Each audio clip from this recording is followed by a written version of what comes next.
नमस्कार दोस्तों, मैं सुनील कुमार आपका फिर से स्वागत करता हूं आपके अपने चैनल क्या ऐसा होता है में। दोस्तों, जब भी हमारी कुंडली में हमें पता चलता है कि हमारी कुंडली में कालसर्प दोष है या फिर हमारे घर परिवार में किसी भी कुंडली के बारे में हमें पता चलता है कि कालसर्प दोष है या फिर हमें ये जानकारी मिलती है कि हमने कभी भी पितृदोष की पूजा नहीं कराई है या फिर काफी लोग ये सोचते हैं कि कुंडली में पितृदोष होता है तभी उसकी पूजा करानी चाहिए। तो दोस्तों, जब भी आप कोई इस तरह की पूजा कराने वाले हैं तो बहुत से लोग इस तरह की गलतियां कर देते हैं कि उसके बाद उनका पैसा भी जाता है और काफी बार उन्हें काफी नुकसान भी झेलना पड़ता है। तो दोस्तों, आज का मेरा वीडियो इसी पर केंद्रित है कि कहीं आप कुछ ऐसी गलतियां तो नहीं कर रहे हैं कि जिसकी वजह से आपको अच्छे परिणाम की जगह गलत परिणाम मिलने लग रहे हैं। तो दोस्तों, पूरा मेरा वीडियो देखिए, पूरी जानकारी मैं आपके साथ शेयर करूंगा। पहली बात पहली बात क्या होती है कि बहुत सी बार हम क्या करते हैं कि हमें कोई पूजा करानी है। मैं एक बात करता हूं कि हमें कालसर्प दोष की पूजा करानी है त्र्यंबकेश्वर में। हमने इंटरनेट के माध्यम से नंबर लिया और नंबर लेने के बाद पंडित जी को हमने फोन किया। फोन करने के बाद सारी चीजें हमारी कंफर्म हो जाती हैं, सब डाउट हमारे क्लियर हो जाते हैं। पंडित जी को जो बताना था वो बता दिया, जो हमें पूछना था वो हम पूछ चुके हैं। अब उसके बाद क्या होता है कि पंडित जी से हमने बता दिया कि हम इतने तारीख को त्र्यंबकेश्वर में पूजा करने आ रहे हैं। ठीक है, जैसे मैं उदाहरण के लिए लेता हूं कि 18 फरवरी जो महाशिवरात्रि का त्योहार है, आपने बता दिया पंडित जी मुझे प्राइवेट पूजा करानी है, इसीलिए मेरी 18 तारीख को आप डेट कंफर्म कर लीजिए। पंडित जी ने डेट कंफर्म कर ली। अब उसके बाद क्या होता है कि आपका प्लान बना, आपने सोचा कि मैं 18 तारीख को पूजा नहीं कर रहा हूं। आप जानते हैं कि जब भी आप पूजा के लिए पंडित जी को पूरी तरह से पूरी सूचना देते हो या फिर उन्हें एकदम कंफर्म करते हो, बुकिंग कंफर्म कर देते हो आप, और उसके बाद आप नहीं पहुंचते, तो आपके लिए पंडित जी कुछ पूजा की सामग्री पहले से तैयार करके रखते हैं। और उसके बाद क्या होता है, जब आप नहीं पहुंचते उसकी वजह से ना तो पंडित जी ने आपकी किसी और की बुकिंग ली और आपका पूजा का सामान भी पूरी तरह से उनके लिए वेस्ट हो गया। तो ये गलती क्या होती है दोस्तों कि ये पाप हमारे ऊपर चढ़ता है कि पंडित जी ने हमारे भरोसे में आकर और वो सामान लिया जिसकी वजह से उनका नुकसान हुआ। दूसरी बात, उस डेट में या उस समय पर वो कोई और पूजा भी किसी से नहीं ले पाए क्योंकि उन्हें पूजा करानी है। ये पहली गलती होती है। दूसरी गलती बता रहा हूं दोस्तों, दूसरी गलती क्या होती है कि हम इंटरनेट के माध्यम से नंबर लेते हैं, पंडित जी के बारे में हमें जानकारी हो गई कि ये पंडित जी हमें पूजा कराते हैं। अब उसके बाद क्या होता है कि पंडित जी ने कहा कि ठीक है भाई, मुझे बुकिंग का अमाउंट दे दो, बुकिंग अमाउंट। अब बुकिंग अमाउंट पूछा कि जैसे कि कुछ एक अमाउंट में लेके चलता हूं उदाहरण के लिए कि मुझे सेपरेट पूजा करानी है 18 फरवरी को काल सर्पदोष की, और पंडित जी ने आपसे कहा कि भाई इस पूजा के प्राइवेट पूजा के 11,000 रुपए होते हैं। तो पंडित जी ने कहा कि ठीक है, 5,000 रुपए आप मेरे अकाउंट में डाल दीजिए। ठीक है, ये भी एक आप बहुत बड़ी गलती कर रहे हैं, क्योंकि जब 11,000 में से 5,000 रुपए आप पहले से ही पे कर रहे हो, आपने तो पंडित जी की शक्ल ही नहीं देखी, आपको यही नहीं पता कि पंडित जी हैं कैसे हैं। आपने इंटरनेट से नंबर लिया उसके बारे में और उनके जो पंडित जी हैं, पंडित जी के बारे में आपने कुछ जानकारी ली और जानकारी के बाद आपको पता चला कि भाई ये तो वरदानी पंडित जी हैं। लेकिन जब वहां पे आप पहुंचते हैं, पहुंचने के बाद आपको पता चलता है कि इन पंडित जी ने तो हमारी पूजा ही नहीं कराई है। ठीक है, तो ये भी एक बहुत बड़ी गलती होती है कि पंडित जी के नाम पर आपने बुकिंग कर दी, आपने एक मोटा पैसा भी उनके अकाउंट में डाल दिया, लेकिन पूजा उन्होंने नहीं की है। ये भी एक बहुत बड़ी गलती होती है दोस्तों। अच्छा, तीसरी बात ये होती है कि हम पूजा करा के आते हैं और पूजा कराने के बाद हम भूल जाते हैं कि भाई हमें कुछ नियमों का पालन भी करना है, जो 40 दिन के नियम होते हैं। अब बातों ही बातों में या किसी शादी समारोह में या किसी और जगह हम कुछ ऐसी चीजों का सेवन कर लेते हैं जिसके बाद क्या होता है कि हमें उस पूजा के फल नहीं मिल पाते। अब फल नहीं मिल पाते, उसके बाद हम दोष देते हैं पंडित जी महाराज को कि भाई उन्होंने कैसी पूजा कराई थी, मैंने तो बहुत अच्छी तरह से और भक्ति भाव से मैंने पूजा कराई थी, उसके बाद भी मुझे उसके अच्छे परिणाम नहीं मिले हैं। उन गलतियों को हम पंडित जी के ऊपर थोप देते हैं, जबकि हमें ये नहीं पता होता है कि इसमें गलतियां हमारी थी क्योंकि हमने नियमों का ठीक से पालन नहीं किया है। अच्छा, अगली गलती बता रहा हूं। अगली गलती दोस्तों इस तरह से होती है जैसे कि जब आपको पता चलता है कि आपकी कुंडली में काल सर्प दोष है। अब काल सर्प दोष के लिए आपके पंडित जी ने, जहां पे भी आप रहते हैं वहां पे पंडित जी ने आपको बताया काल सर्प दोष है, और उन्होंने ये बता दिया कि मैं 2 पंडित जी, 3 पंडित जी या 5 पंडित जी के साथ यहीं पर काल सर्प दोष की शांति करा देता हूं। जब आप वहां पे काल सर्प दोष की शांति करा लेते हैं, इसका मतलब यह है कि जैसे कि एक अपाहिज होता है ना, अपाहिज इंसान डॉक्टर को अपने पास बुला रहा है, ना कि हम डॉक्टर के पास जा रहे ना या हॉस्पिटल के पास जा रहे। डॉक्टर अपने पास क्या सामान लेके आएगा, कितनी चीजें लेके आएगा। ये कुंडली के इस तरह के दोष होते हैं कि हमें उस जगह जाना ही पड़ता है।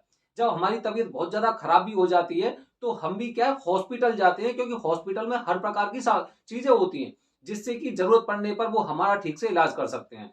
इसीलिए इसी तरह अगर मैं बात करता हूं आपसे त्र्यंबकेश्वर की, तो त्र्यंबकेश्वर को मुक्ति क्षेत्र बोला जाता है। मतलब जैसे ही आप वहां पे जाते हैं और उस स्थान पर पूजा कराते हैं तो उसके आपको अच्छे परिणाम मिलते हैं। तो ये गलती भी आप बहुत बड़ी गलती करते हैं कि आप काल सर्प दोष या पितृ दोष से संबंधित ऐसी कुछ दोष हैं उनका निवारण के लिए आप घर पर ही पंडित जी ढूंढते हो। अच्छा, अगली अगली अगली गलती आप क्या करते हैं? अगली गलती दोस्तों ये होती है कि मैं पूरी तरह से अपने जीवन में व्यस्त हूं, मैं अपनी लाइफ में अपने परिवार के साथ व्यस्त हूं, लेकिन मुझे कालसर्प दोष का पितृ दोष का निवारण करना है।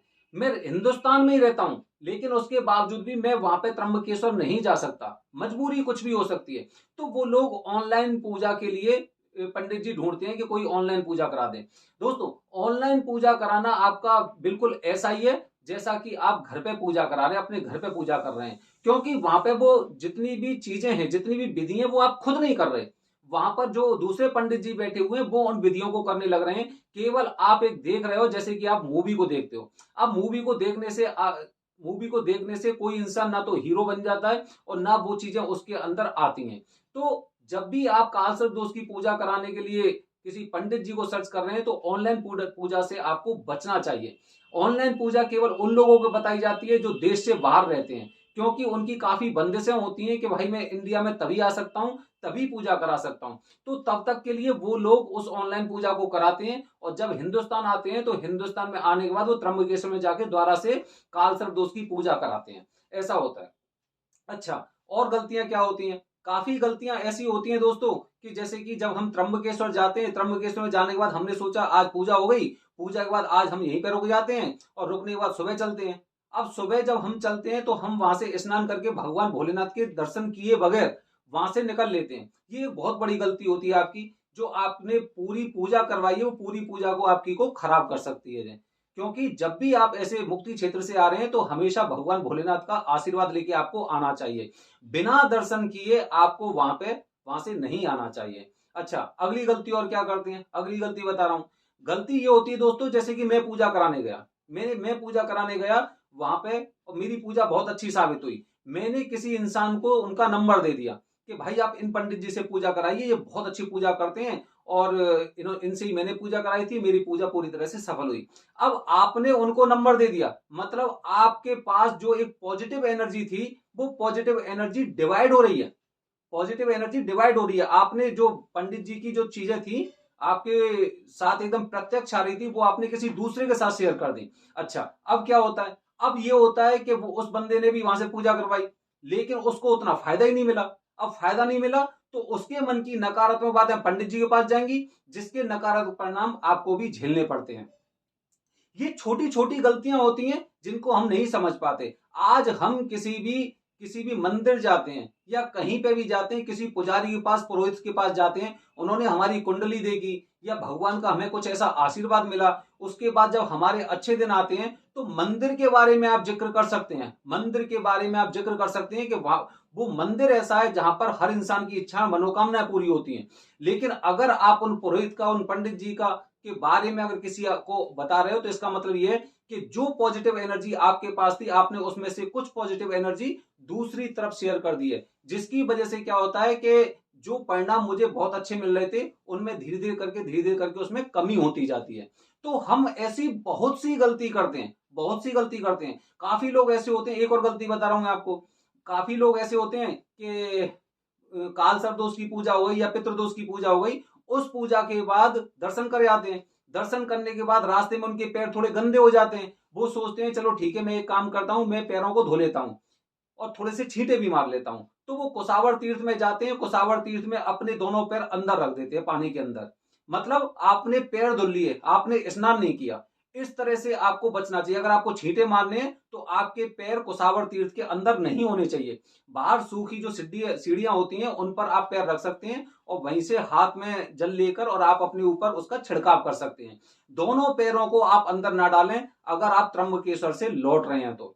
दोस्तों ये बहुत सी ऐसी छोटी छोटी चीजें होती हैं। इसी तरह से मैंने काफी ऐसे लोगों को देखा है कि उन्होंने पंडित जी से पूजा फिक्स कर ली कि भाई हमारी पूजा पूरी तरह से फिक्स है। उसके बाद वो त्र्यंबकेश्वर आ जाते हैं और त्र्यंबकेश्वर में आने के पश्चात जब उन्हें पता चलता है कि भाई ये वाले पंडित जी जितने पैसे ले रहे हैं और दूसरे वाले पंडित जितने पैसे ले रहे हैं, तो पैसे के चक्कर में क्या करते हैं कि वो अपनी सारी चीजें भूल जाते हैं। अब उसके बाद जब उन्होंने त्र्यंबकेश्वर में आने के पश्चात की दूसरे पंडित जी से पूजा कर ली, उसके बाद भी उनका मन संतुष्ट नहीं रहने वाला है। वो संतुष्ट नहीं रहेगा क्योंकि एक मन में एक इच्छा रहती है। जैसे कि आप थिएटर में मूवी देखने जाते हैं, एक तरफ ये लगी हुई है, एक तरफ ये लगी हुई है, तो जो मूवी अगर आपको खराब लगती है तो आप क्या सोचते हैं? आप ये सोचेंगे अरे इससे अच्छा तो मैं उस वाली मूवी को देख लेता तो अच्छा रहता। इसी तरह से जब आप किसी दूसरे पंडित जी से पूजा करा रहे हैं तो आपके साथ ऐसी चीजें हो सकती हैं कि आपको उसके परिणाम ना मिले, क्योंकि आपने चीज किसी और से कनेक्ट की थी और उसके बाद बीच में ही आपने कुछ पैसे के लिए 100-200 रुपए के लिए और आपने वहां पे दूसरे पंडित जी से पूजा कराई। अच्छा, दूसरे पंडित जी ने पता चला कि वहां पे आपको 20-25 लोगों के साथ बैठा दिया। या फिर हो सकता है अगर आपकी प्राइवेट पूजा है तो प्राइवेट पूजा में आपकी जो पूजा कराई है वो हो सकता है 2-3 घंटे में ही खत्म कर दी। या फिर हो सकता है कि आपको ऐसे पंडित जी भी त्र्यंबकेश्वर मिल जाएं, वो ये कहें कि भाई इस पूजा के साथ मैं आपकी ये वाली ही पूजा कर दूंगा। ठीक है, लेकिन आपको जानकारी नहीं है कि कालसर्प दोष पूजा में कितना समय लगेगा, पितृदोष पूजा में कितना समय लगेगा, उस चीज की जानकारी नहीं है। आपने केवल पैसे देंगे और त्र्यंबकेश्वर जाके जब आप कुछ ऐसी गलतियां करते हैं जो मैंने अपने वीडियो के माध्यम से बताई हैं, ये आपके लिए बड़ी खतरनाक साबित हो सकती हैं कि आपका पैसा भी गया, आपका समय भी गया और उसके बाद भी आपको एक तो परिणाम नहीं मिल रहे जो अच्छे परिणाम मिलने चाहिए थे, और उसके बाद भी हो सकता है कि कुछ ऐसी नकारात्मक चीजें आपके दिमाग में आती रहे कि भाई ऐसे मंदिरों में जाने से कोई फायदा नहीं है, मुझे तो कोई फायदा नहीं मिला। फिर उसके बाद आप 2-4 लोगों को और बताएंगे तो उनके मन में भी नकारात्मक चीजें आप पैदा कर सकते हैं। तो दोस्तों जब भी आप त्र्यंबकेश्वर जा रहे हैं तो आपको ऐसी कुछ गलतियों से बचना चाहिए, हमेशा के लिए बचना चाहिए। तो दोस्तों इसी तरह मैं आपको अगला वीडियो जो लेके आऊंगा उसमें मैं कुछ अलग तरह से जानकारी शेयर करूंगा। तब तक बने रहिए हमारे चैनल के साथ। धन्यवाद दोस्तों। जय हिंद, जय भारत, हर हर महादेव।